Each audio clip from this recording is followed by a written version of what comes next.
Oke, kita mulai dengan sebuah pernyataan yang sangat kuat dan bisa dibilang tanpa kompromi. Kalimat ini diambil langsung dari karya Abdul Qadim Zalum dan ini bukan sekedar judul ya. Ini adalah fondasi dari seluruh argumen yang akan kita bedah bersama, sebuah pandangan yang benar-benar menantang cara kita memandang politik dan agama. Selamat datang kembali. Nah, kali ini kita akan coba mengurai gagasan-gagasan inti dari sebuah teks yang cukup berpengaruh dan jujur saja memicu banyak perdebatan. Demokrasi sistem kufur. Yuk kita lihat argumen utamanya satu persatu.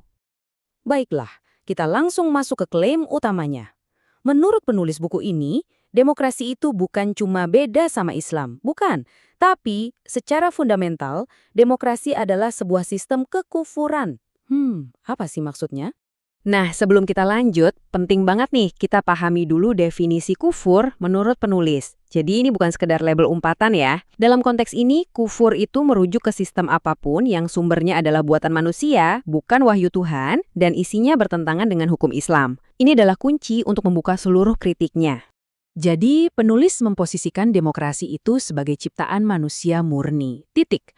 Menurutnya, sistem ini lahir dari pemikiran manusia untuk menyelesaikan masalah yang sangat spesifik, yaitu tirani penguasa di Eropa, dan sama sekali nggak ada hubungannya dengan wahyu ilahi.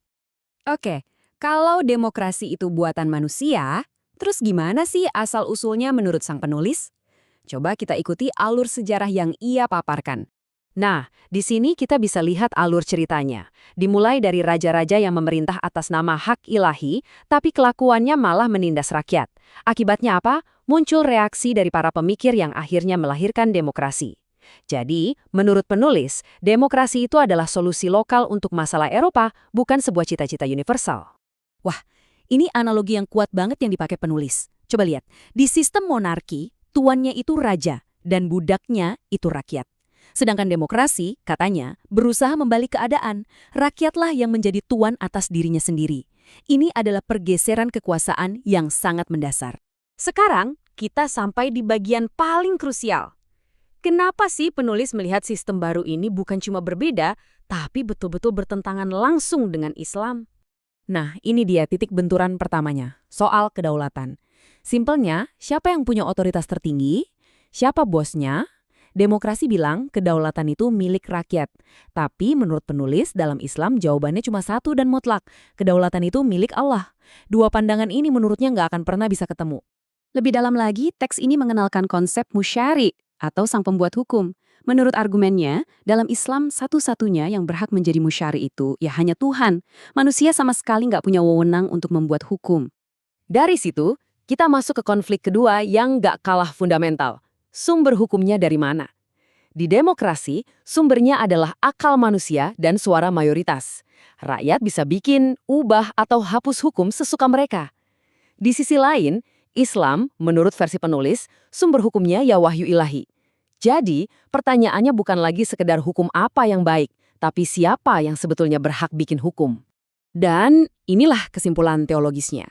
Intinya begini, karena demokrasi memberikan hak membuat hukum kepada manusia, maka demokrasi dianggap telah mengambil hak yang semestinya hanya milik Tuhan.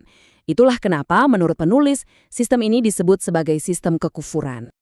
Oke, setelah membahas teorinya, sekarang teks ini beralih ke kritik praktis. Jadi nggak cuma konsepnya yang diserang ya, tapi juga bagaimana demokrasi berjalan di dunia nyata.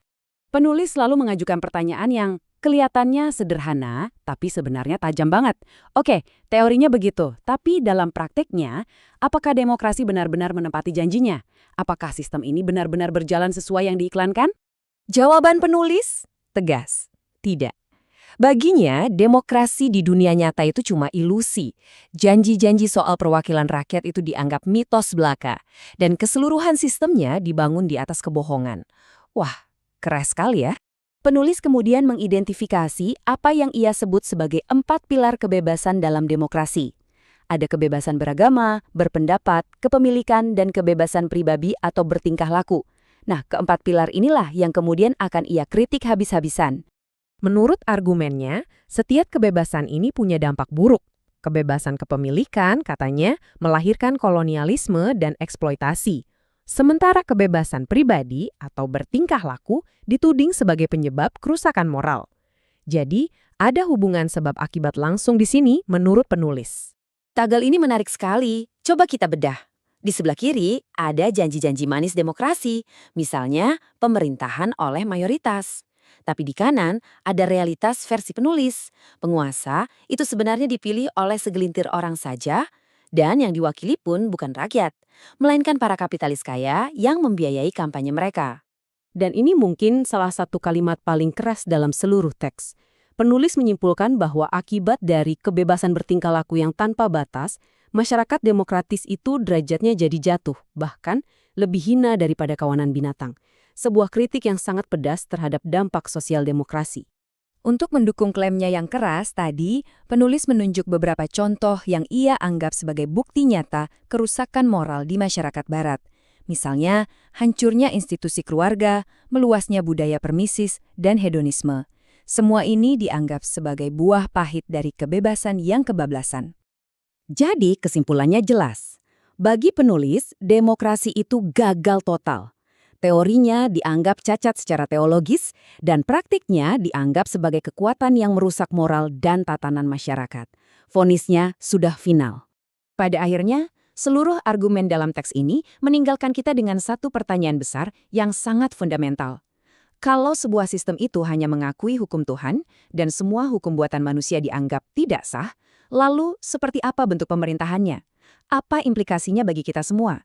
Ini bukan lagi sekedar pertanyaan politik, tapi pertanyaan yang menyentuh hakikat hukum dan kekuasaan itu sendiri. Sekian pembahasan kita kali ini.